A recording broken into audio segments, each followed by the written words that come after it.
मैं हूँ आज बुलंदशहर में, और बुलंदशहर में अक्सर कई जगह ये देखा गया है कि जो स्कूल के प्रिंसिपल होते हैं, अध्यापक के लिए मैं बात कर रहा हूँ, जो प्रिंसिपल होते हैं वो छोटे अध्यापक जो होते हैं या अध्यापक जो स्कूल के होते हैं उनके साथ शोषण करते हैं। खासकर वो जो अनुसूचित जाति और जनजाति के लोग होते हैं, एससी समाज के होते हैं। और यही एक केस देखने में आया कि एक ब्राह्मण समाज के प्रिंसिपल ने एससी समाज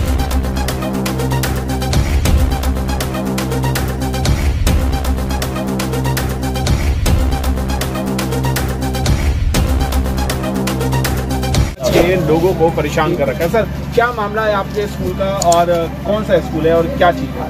सर, मेरा नाम डॉक्टर अजय कुमार है और मैं जनता इंटर सारंगपुर जो बुलंदशहर जिला के अंतर्गत आता है, उसी में सहायता करता हूँ। मेरी नियुक्ति वहाँ 2010 में हुई थी और 2010 से लेकर के और आज तक वहाँ के जो वर्तमान में कार्यवाहक प्रधानाचार्य है, जो कि ब्राह्मण जाति से है और वो अपने आप को सर्वोपरि मानते हैं, वहाँ उनका जो रवैया है वो हमेशा ऐसा रहा है कि अनुसूचित जाति के जितने भी अध्यापक रहे हैं उनके साथ उनका व्यवहार ठीक नहीं रहा जी। वो उनको किसी न किसी बात को लेकर के, किसी न किसी प्रकरण को लेकर के अपमानित करते रहते हैं और मेरे साथ भी यही घटना हुई।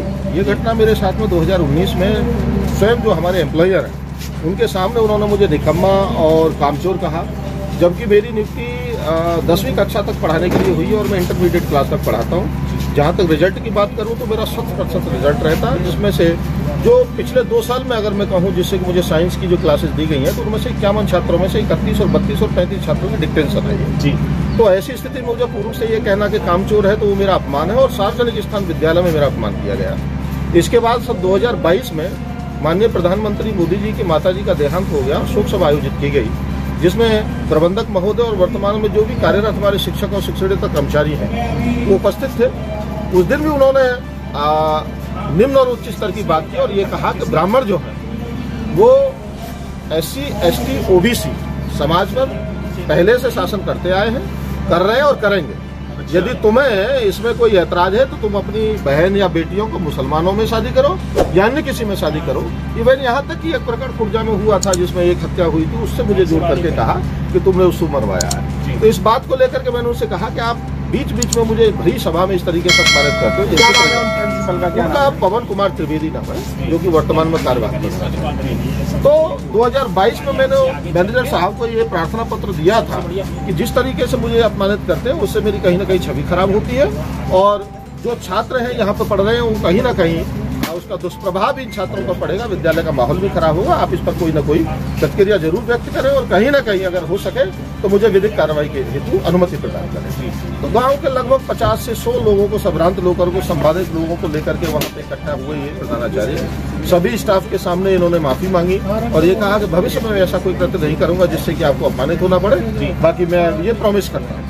तो उस समय भी मैंने विधिक कार्रवाई के लिए अपने आप को रोका और रोक करके फिर हम विद्यालय की जो भी प्रगति उन्नयन का कार्य होता है उसमें अग्रसर हुए। उसके बाद दिनांक 24 अगस्त 2024 को मैं कुछ कार्य कर रहा था जो कि मैनेजर साहब ने मुझे दिया गया था और ये अपनी क्लास में से आए और एकदम आग बबूला हो गए और बोले कि ढेर समझते पता नहीं कमीशन कहाँ से नियुक्त कर देती है इनको। क्या करते हैं ये ढेर समाज पता नहीं कहाँ से आ जाते हैं, कमीशन कहाँ से इनको नियुक्त कर देता है और ये काम करना नहीं चाहते हैं। अभी देखो पूरी क्लास चल रही है और ये माफी मांगने के बाद ये बात फिर कही कि ढेर चमार जो है सर 2 साल बाद, ये 2022 की घटना है। 30 दिसंबर 2022 को शोक सभा जो हुई थी उसके बाद में 24 अगस्त 2024 को उन्होंने इस तरीके से मेरे साथ में बर्ताव किया और इस बर्ताव को करने के बाद मैंने जब इसका विरोध किया कि आप मुझे जाति सूचक शब्दों का इस्तेमाल करके क्यों अपमानित कर रहे हैं, जबकि आपने पूर्व में कहा था कि इस तरीके का कोई प्रकरण तुम्हें नहीं होगा, तो उन्होंने मेरे तुरंत गाल पे मारा और गाल पे मार के अपनी जेब से एक नुकीली चीज निकाल करके मेरे मुंह पे मारी, मेरे गाल पे लगी, गाल फट गया और मैं लहलुहान हो गया। उसके बाद मुझे लातूसों से मारते रहे, मैं बचाव करता रहा। वहाँ पे जितने छात्र थे, जितने साथी अध्यापक थे, उन्होंने आकर के बड़ी मुश्किल से मुझे बचाया और मेरा फोन छीन करके स्कूल का गेट बंद करके इसका कृत्य किया, जिससे कि मैं कम से कम गेट से बाहर न जा सकूं, पुलिस का सहयोग न ले सकूं। और मुझे ये मारपीट किसने की थी आपके साथ? ये पवन त्रिवेदी कुमार के जो पवन कुमार त्रिवेदी जो वहाँ के कार्यवाहक प्रधानाचार्य उन्होंने की जी। और वाकई ये प्लान था कि स्कूल का कैमरा बंद करा करके ये मेरे साथ मारपीट की, जिससे कि कैमरे में दर्द न हो।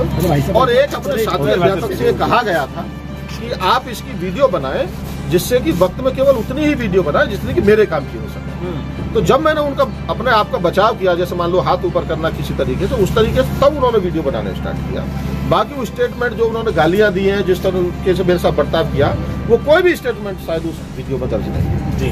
तो जब मैंने 112 नंबर पुलिस को मुश्किल से फोन मंगा करके फोन किया, पुलिस के द्वारा गेट खुलवाया गया। उसके बाद मेरा मेडिकल हुआ, मेडिकल होकर के एक प्राथमिकी दर्ज हुई, मुकदमा संख्या 776/2024, और वो कोर्ट में आज भी लंबित है और उस पर कार्रवाई होनी बाकी है। तो मेरे जो वर्तमान में वहाँ मौजूद उस समय पे जो साक्ष्य थे, जो विद्यालय के प्रचारक हैं राजेश कुमार, वो वहाँ मौजूद थे, और गांव के एक सज्जन जो सतीश कुमार जी थे, वो वहाँ निकल करके जा रहे थे। उन्होंने वाकया देखा, जब चीख पुकार उन्होंने सुनी, तो उनको बार बार ये कहकर धमकाते हैं कि तुम विद्यालय के कर्मचारी हो, 4th क्लास कर्मचारी हो, मैं प्रिंसिपल हूँ, मैं तुम्हारे खिलाफ कोई भी कार्रवाई कर सकता हूँ। यानी कि अगर गवाही देंगे तो नौकरी से हाथ धोना पड़ेगा। सीधे उन्होंने राजनीतिक लोगों को प्रभाव में, राजनीतिक लोगों के साथ में और कुछ गुंडे बदमाश लोगों के साथ में उनका उठना बैठना है।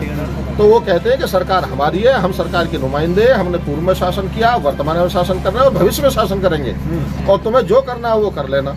इस तरीके से राजनीतिक लोगों पर कह करके और समाज के लोगों से मेरे जो साक्ष्य हैं सतीश कुमार जी और जो साक्ष्य राजेश कुमार है, उन पर भी प्रभाव डाला जा रहा है कि आप अगर गवाही नहीं दोगे तो ही सुरक्षित रहोगे, यदि गवाही दोगे तो इसका अंजाम भविष्य में जो है बुरा होगा। वो डरे हुए हैं। मैं समझता हूँ कि अगर किसी प्रकार से वो डरते हैं और या किसी प्रकार से वो इस बात को लेकर के प्रभावित होते हैं तो मुझे न्याय मिलने की उम्मीद नहीं है। तो और ये जो आपके जो साथी हैं, अध्यापक साथी जो हैं, क्या वो आपकी हेल्प के लिए आ रहे हैं क्या? हाँ, हेल्प के लिए उन्होंने मुझे पुरजोर ये कहा कि भाई देखिए, जहाँ तक जो प्रकरण हमने देखा हम उसको किसी के सामने भी कह सकते हैं। और छात्र जिन्होंने ये देखा, जो छात्र वहाँ मौजूद थे, कुछ छात्र ऐसे ये थे कि घंटे जब पीरियड चलता रहता है तो टॉयलेट के लिए, फ्रेश रूम जाने के लिए या पानी पीने के लिए आ जाते हैं, तो वहाँ से नल की दूरी मात्र 10 मीटर है। तो जो छात्र ये सुन रहे थे, बदतमीजी जब मेरे साथ में वो कर रहे थे, उन्होंने मुझे स्लैपिंग जो की, जो चाटा मारा और मेरे साथ जो हाथापाई किया, उन छात्रों ने देखा। वो छात्र आज भी ये कहने के लिए तैयार है कि हमने देखा था, गलती प्रिंसिपल महोदय की, उन्होंने सबसे पहले आपको जो चाटा मारा। जी जी। तो इस प्रकार अब आप क्या चाहते हैं उनके खिलाफ? मैं ये चाहता हूँ उनके खिलाफ जो मामला कोर्ट में लंबित है, उस लंबित कोर्ट में जो साक्ष्य भी प्रस्तुत होने वहाँ पर इस कहने के लिए कि हाँ इस तरीके की जो गलती की है, बातपिटाई की है, प्रधानाचार्य ने की है, वो उन साक्ष्यों को दबाव में न लें। और दबाव में यदि लेते हैं तो ये मुकदमा कहीं ना कहीं प्रभावी होगा। मुझे न्याय की उम्मीद नहीं है।